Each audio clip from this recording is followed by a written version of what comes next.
This is the next in a series of video blogs describing the spokes of the Oyster Wheel, featuring spoke 1 from Tattenham Corner to Tower Bridge. I will look at the route, highlight any challenges and describe the sights along the way.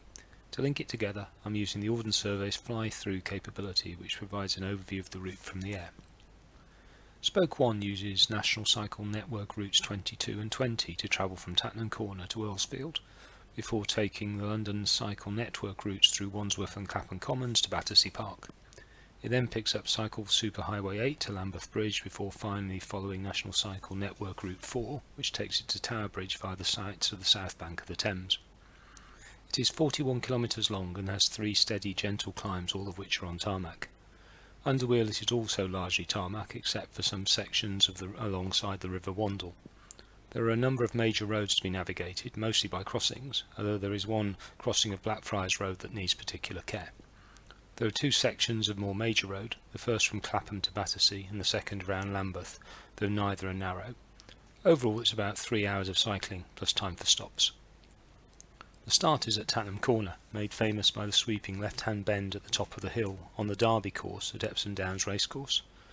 The Derby, for 3-year-old horses, is Britain's richest horse race, and the most prestigious of the 5 Group 1 classics in the UK. It was named after the 12th Earl of Derby and was first held on Thursday the 4th of May 1780. Heading out from the station we soon pick up NCN 22 and head east to Banstead, famous in the 17th century as a health resort and recommended by London physicians for its wholesome air. On the way into the village we pass a large mound on the left in a back garden known as the Tumble Beacon. Originally a Bronze Age bowl barrow, it was enlarged in the 16th century and is believed to have been the site of one of a series of beacons and bonfires that stretched from the south coast towards London, warning of the arrival of the Spanish Armada. Until the end of the 19th century, the village of Banstead was dependent on its well for water. This is over 300 feet deep and can be seen on the right when leaving. Reaching Woodmansterne after 6 kilometres, we turn north, joining NCN 20. This also forms the local section of the Avenue Verte, the 250-mile route from London to Paris, which we will follow as far as Battersea. Descending the dip slope of the North Downs, we soon reach Oaks Park, a large park landscaped in a naturalistic style for the Earl of Derby in the 1770s. Whilst little of the villa remains today, it did give its name to the Oaks race for fillies also run at the Derby meeting. After leaving Oaks Park, we cross into Little Woodcote, an estate of semi-detached, part weatherboarded farmhouse-style houses. These were built by Surrey County Council after the First World War as an imaginative Homes for Heroes project, provided unemployed ex-servicemen with small holdings on which to grow vegetables or flowers or rear animals, some of which are still in use today. Continuing on, we come to Carshalton, once famous as the lavender capital of the world, owing to its chalky, free-draining soil, providing the basis of a prosperous local agriculture. It is worth a short detour to view the 2 adjoining ponds at its centre, with the Victorian Grove Park on the north side and the Grade II listed All Saints Church on the south. The tower of the latter is a mix of Norman and 12th century architecture. To the west side stands Honeywood, originally built in the 17th century but since extended and restored and now a local history museum. Carshalton Ponds are one of the many sources of the River Wandle, which we will now follow to Earlsfield. Originally this was a renowned trout stream, mentioned in Isaac Walton's 1653 book, The Complete Angler. However, as the local population grew, its upper reaches became an open sewer, causing outbreaks of cholera. Lower down, its gradient made it fast-flowing, and hence suitable for ploughing watermills. Initially these were for milling corn, however by the 17th century there were mills producing paper, gunpowder, iron, dyes and copper. In the 18th century, snuff, leather, herbal oils and silk were being produced, and at its peak there were up to 100 mills, making it one of the hardest worked rivers for its size in the world. However, in the 19th century steam power replaced water, and the industries closed down, leaving the river a culverted and polluted shadow of its former self.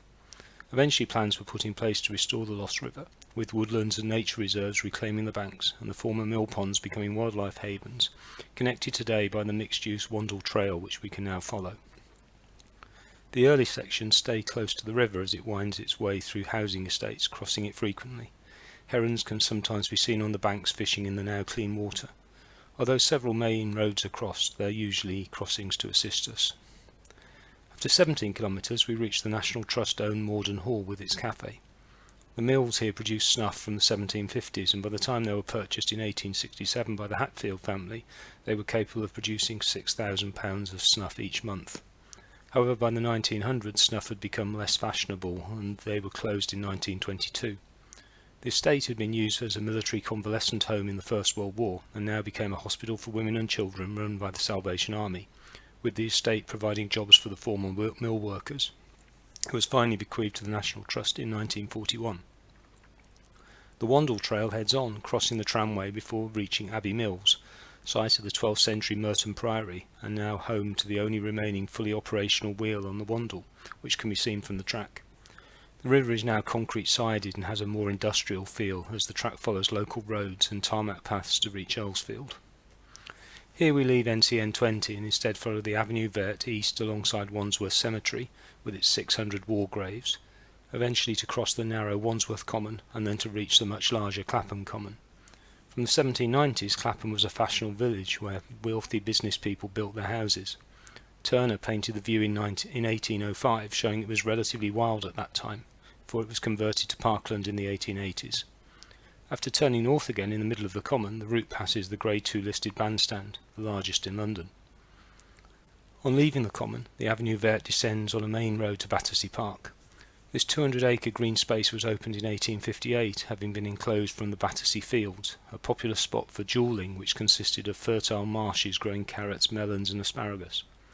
Circling the park we come to the Pleasure Gardens, transformed as part of the 1951 Festival of Britain celebrations with ponds and fountains. Next to this is the London Peace Pagoda overlooking the river. After 32 kilometres we cross Chelsea Bridge and head along the north bank of the Thames past the Tate Britain. The building was financed by Sir Henry Tate, the sugar magnate, to house British art, concentrating on the works of Victorian-era painters. Next at Lambeth Bridge we can admire the view of the Houses of Parliament before picking up NCN 4 to cross back over to the south bank at Lambeth Palace. This has been the London residence of the Archbishop of Canterbury for 800 years and contains the Library of Church Records. The tall crenellated gatehouse dates from the Tudor period and is Grade 1 listed. After another short section of major road we reach the London Eye, previously known as the Millennium Wheel. It is Europe's tallest cantilevered observation wheel and is the most popular paid tourist attraction in the United Kingdom, with over 3.75 million visitors annually. The structure is 135 metres tall and the wheel has a diameter of 120 metres. NCN 4 now winds its way through the tourist attractions of the South Bank along minor roads and pedestrian areas. It soon reaches the Tate Modern, the former Bankside power station which was converted into an exhibition space in 2000 and which specialises in modern art. Free to enter, it attracted over 5 million visitors in its first year. Next is the ruins of Winchester Palace. Built in the early 13th century as a home for the powerful bishops of Winchester. This was once one of the largest and most important buildings in all of medieval London. However, the palace was mostly destroyed by fire in 1814. Today the impressive architecture of the remaining walls of the Great Hall can still be seen, including a magnificent rose window that adorns the west gable. Just further on is the replica of the Golden Hind, Sir Francis Drake's ship on which he circumnavigated the world between 1577 and 1580. Built by traditional methods and launched in 1973, she too has circumnavigated the world and is now an educational museum. After passing the renowned Borough Food Market, the route reaches Southwark Cathedral. Whilst elements of this date from the 1200s, the church was originally attached to the Augustinian Southwark Priory and only became consecrated as a cathedral in 1905. Finally, the route heads past the recently redeveloped London Bridge station before ending at the south end of Tower Bridge. I hope you have enjoyed this descent to the Wandle Valley and then tour of the South Bank. I produced this guide with the aim of raising money for pancreatic cancer, so if you've liked the route then please consider donating to my Just Giving page.